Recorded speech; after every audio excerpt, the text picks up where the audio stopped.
अध्यक्ष जी, सबसे पहले मैं कहना चाहूंगी कि डीन के द्वारा जो ये कहा गया कि पॉलिटिकल लीडरशिप चुप है या पॉलिटिकल लीडरशिप के द्वारा कोई काम नहीं किया गया, ये तथ्यों के बिल्कुल विपरीत है। ये दो घटनाएं एक साथ घटी। एक 19 वर्ष का स्थानीय किशोर मनीष जिसका नाम है, उसकी मृत्यु हो गई। उसके माता पिता ने कहा कि ये ड्रग ओवरडोज का केस है। उसके खिलाफ उन्होंने रिपोर्ट भी दर्ज कराई। अगले दिन स्थानीय लोगों ने इस मृत्यु के खिलाफ एक कैंडल मार्च निकाला। उस कैंडल मार्च में इन नाइजीरियंस की पिटाई हुई, जिनके बारे में जिक्र है। ये जो मैंने कहा एक्सटर्नल अफेयर्स मिनिस्ट्री की तरफ से कि हर आपराधिक कृत्य नस्ली अपराध नहीं होता, वो इसलिए कहा कि ये गुस्साई हुई भीड़ के द्वारा, बेकाबू भीड़ के द्वारा जो आपराधिक तत्व इसमें शामिल हो जाते हैं, उनके द्वारा ये पिटाई की गई।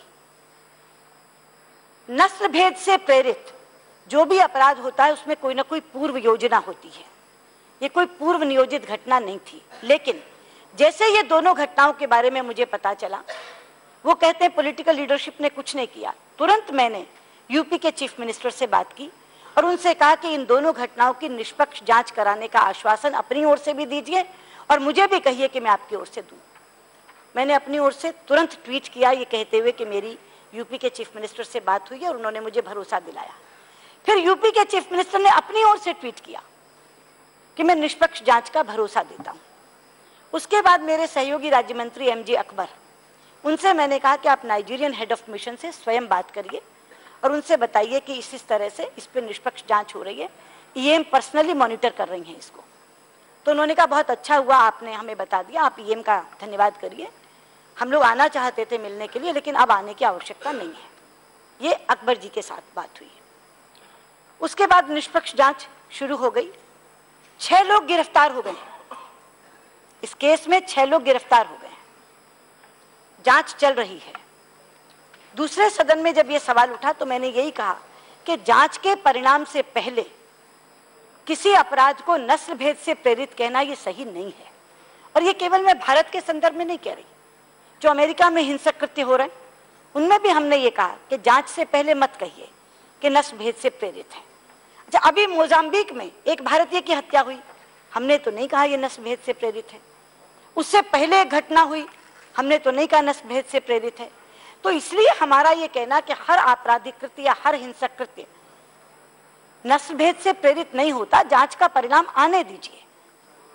दूसरी बात, राजीव जी ने उसी दिन अपने वक्तव्य में कही कि कीनियाई अफ्रीकन महिला ने, उसके साथ भी बेहद मारपीट हुई, उसकी घटना हुई, उसे आधा दर्जन लोगों ने मारा।